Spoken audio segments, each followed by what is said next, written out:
Good morning, SHS, and welcome back. My name is Blake Cater. I'm Ella Troop. And I'm Ella Hopkins. And will everybody please rise for a moment of silence.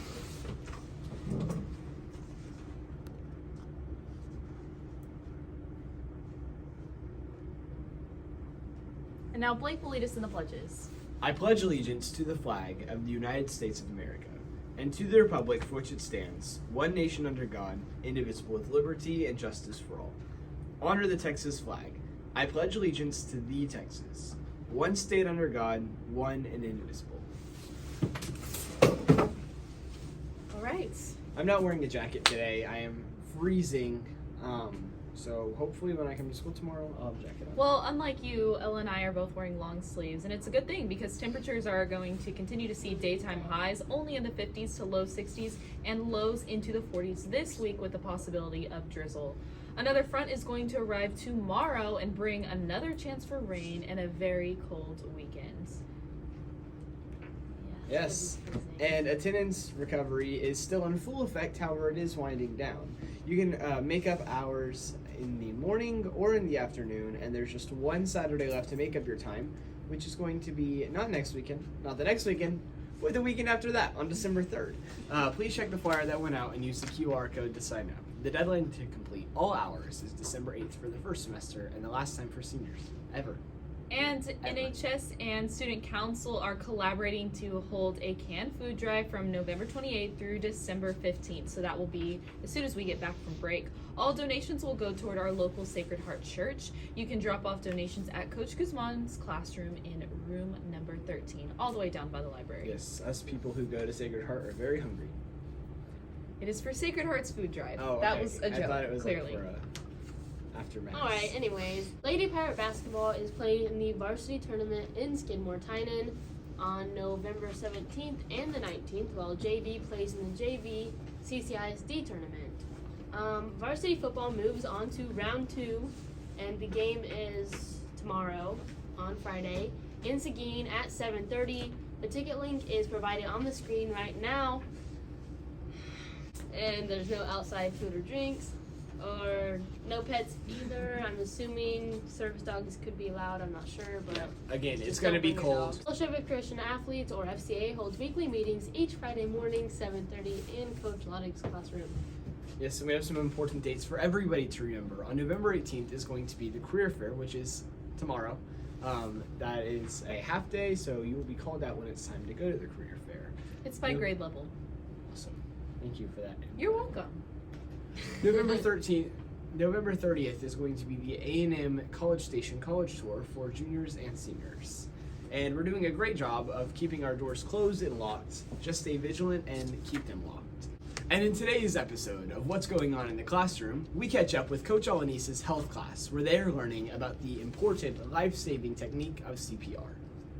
And we do have a little bit of information about CPR. The CPR mannequin, known as Rescue Ann, CPR Annie, Resuscitation Annie, Little Annie, or CPR doll, is a model of medical simulator used for teaching both emergency workers and members of the general public.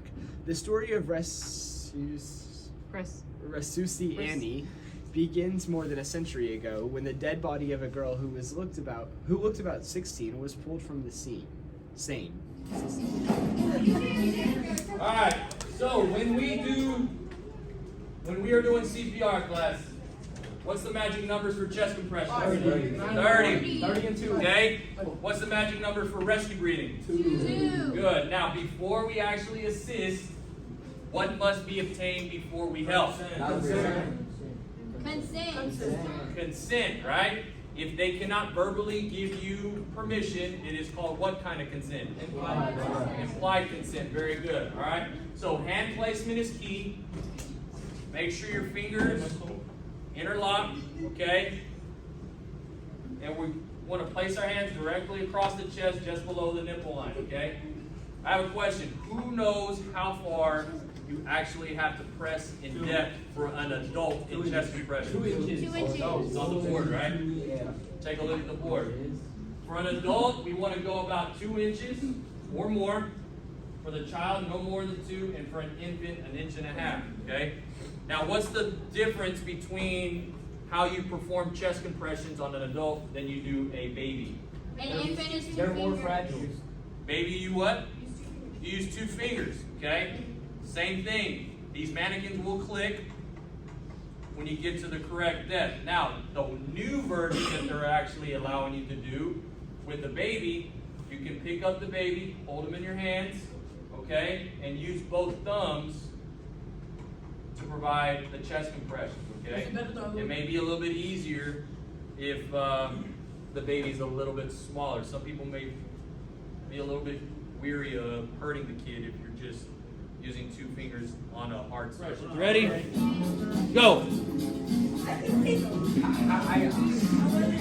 Down to yourself, down to yourself. Once you get 30, you can do rescue breathing.